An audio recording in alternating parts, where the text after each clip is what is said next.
चलते हैं question number 3 से लेके क्वेश्चन नंबर 10 तक सुनते हैं और समझते हैं कि ये जवाबात हमको कैसे मिलेंगे। क्वेश्चन नंबर 3 to 10 कहते हैं complete the form below, right no more than 2 words and or a number for each answer।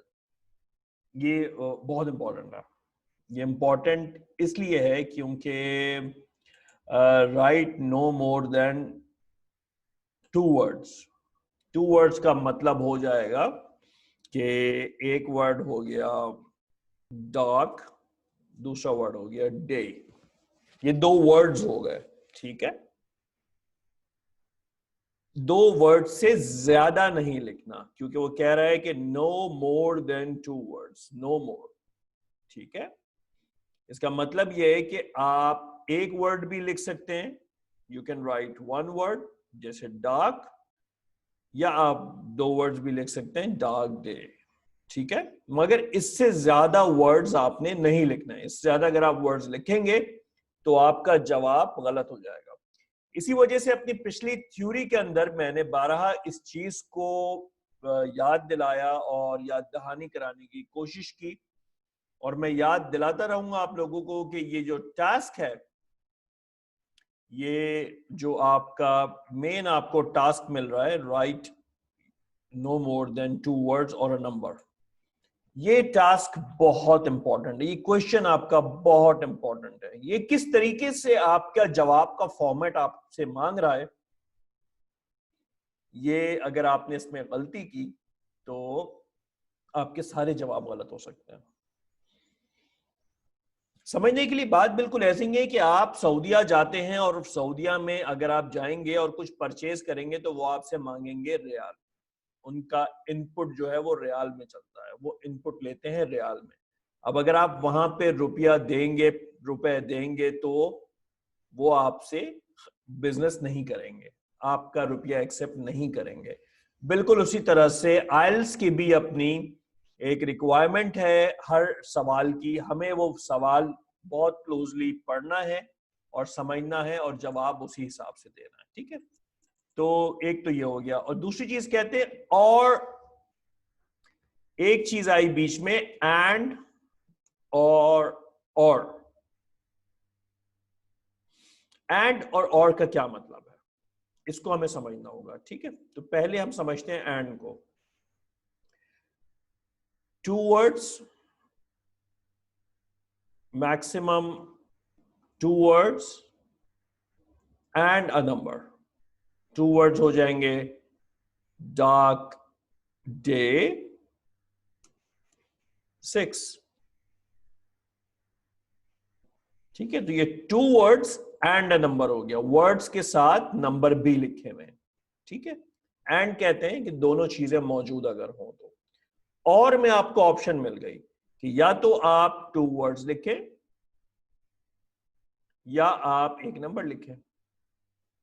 तो जो जवाब हो उसी हिसाब से आपने लिखना है, मगर आपने ख्याल रखना है कि एंड और का फर्क क्या है। डार्क डे एंड 6, ये एंड आ गया, या आप लिखेंगे डार्क डे या आप लिखेंगे 6, तो ये हो जाएगा और, ठीक है। चलते हैं सवाल की तरफ। समर बुक फेस्टिवल लगा हुआ है, ये उसका बुकिंग फॉर्म है, ठीक है।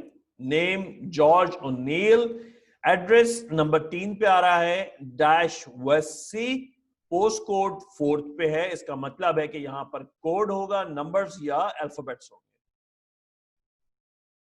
नंबर 5 में टेलीफोन नंबर है, इसका मतलब यह कि आप टेलीफोन नंबर सुनना एक्सपेक्ट कर सकते हैं। नंबर डेट जो है उसके बाद 5 जून, इंस्ट्रूमेंटल ग्रुप गिटारिनी की बात हो रही है। प्राइस पर ticket 7.5 pound, number of tickets 2। मजीद बात हो रही है इवेंट्स की। 17 जून को जो इवेंट है, singer price includes dash in the garden, किसी चीज की बात हो रही है, किसी सिंगर प्राइस इंक्लूड समथिंग, तो किसी चीज की बात हो रही है, ठीक है। तो इसमें आपका जो कीवर्ड है वो इंक्लूड्स हो गया, includes, this is something.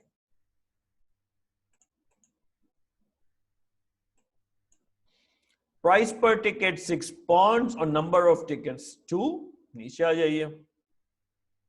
22 of June को नंबर 7 एना वेंचुरा। एना वेंचुरा किसी सिंगर का भी नाम हो सकता है, इवेंट का भी नाम हो सकता है। तो जब हम कॉन्टैक्ट सुनेंगे तो हमें पता चलेगा किस चीज की बात चल रही है। प्राइस पर ticket 7 pounds, number of ticket 1।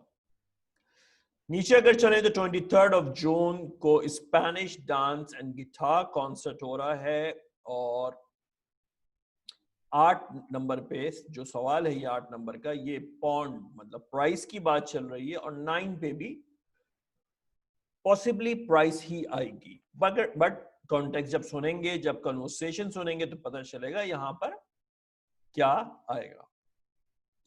Note below is children, students, senior citizens have dash discount on all tickets. कितना डिस्काउंट है? 10%, 20%, 30%। तो ये जब आप एक दफा पढ़ लेंगे तो आपको आइडिया हो जाएगा कि कॉन्टेक्स्ट यहां पर क्या है, बात क्या चल रही है, और किस फिल इन द ब्लैंक्स में क्या चीज आपको सुनने को मिल सकती है। चलते हैं और प्ले करते हैं इसकी ऑडियो और समझते हैं कि जवाबात कैसे समझ में आएंगे और कैसे हम इनको लिखेंगे। Anyway, we can decide when we get there.